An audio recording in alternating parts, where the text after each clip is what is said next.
Bonjour, aujourd'hui je vais vous présenter comment ChatGPT peut réaliser un compte de résultats avec un prompt que j'ai au préalable effectué. Pour vous présenter ce sujet, je vais d'abord vous présenter le sommaire. En premier lieu, je vais vous montrer quelle utilité a ChatGPT pour un étudiant, notamment un étudiant en GEA.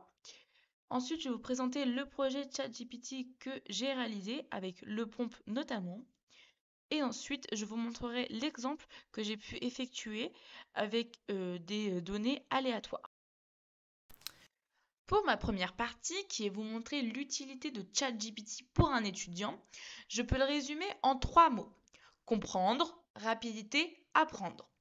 Comprendre, c'est le fait que l'étudiant va pouvoir utiliser ChatGPT pour mieux comprendre des notions qu'il a pu voir en cours. La rapidité, c'est le fait que l'étudiant va avoir la réponse à ses questions de façon rapide et n'ayant pas besoin de chercher sur plusieurs sites pour avoir la réponse à sa question. Apprendre, c'est le fait que l'étudiant va pouvoir connaître des termes qu'il avait du mal auparavant et que maintenant il va pouvoir maîtriser pour enrichir son vocabulaire. Pour mon grand E, c'est le projet ChatGPT que j'ai réalisé.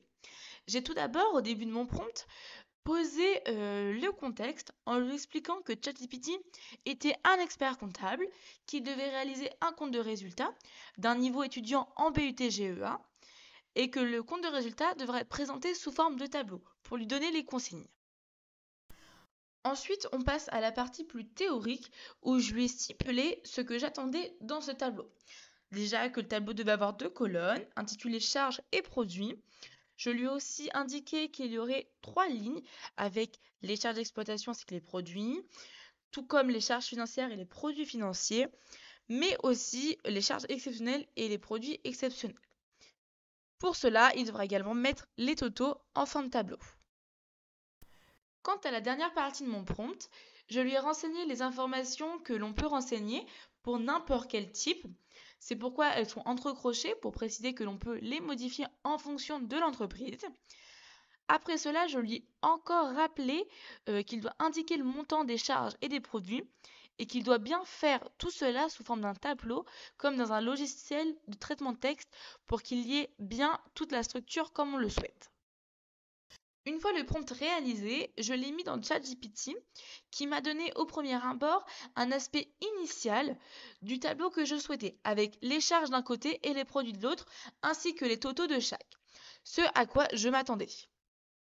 Pour ma dernière partie, c'est avec l'exemple que je vous montre le prompt que ChatGPT a pu me réaliser. Je vous ai précédemment montré le tableau et maintenant, avec les informations que je lui avais données aléatoirement, il a pu le construire avec notamment les achats, les ventes, mais aussi les emprunts.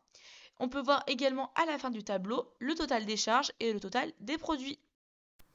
Je vous remercie de votre attention.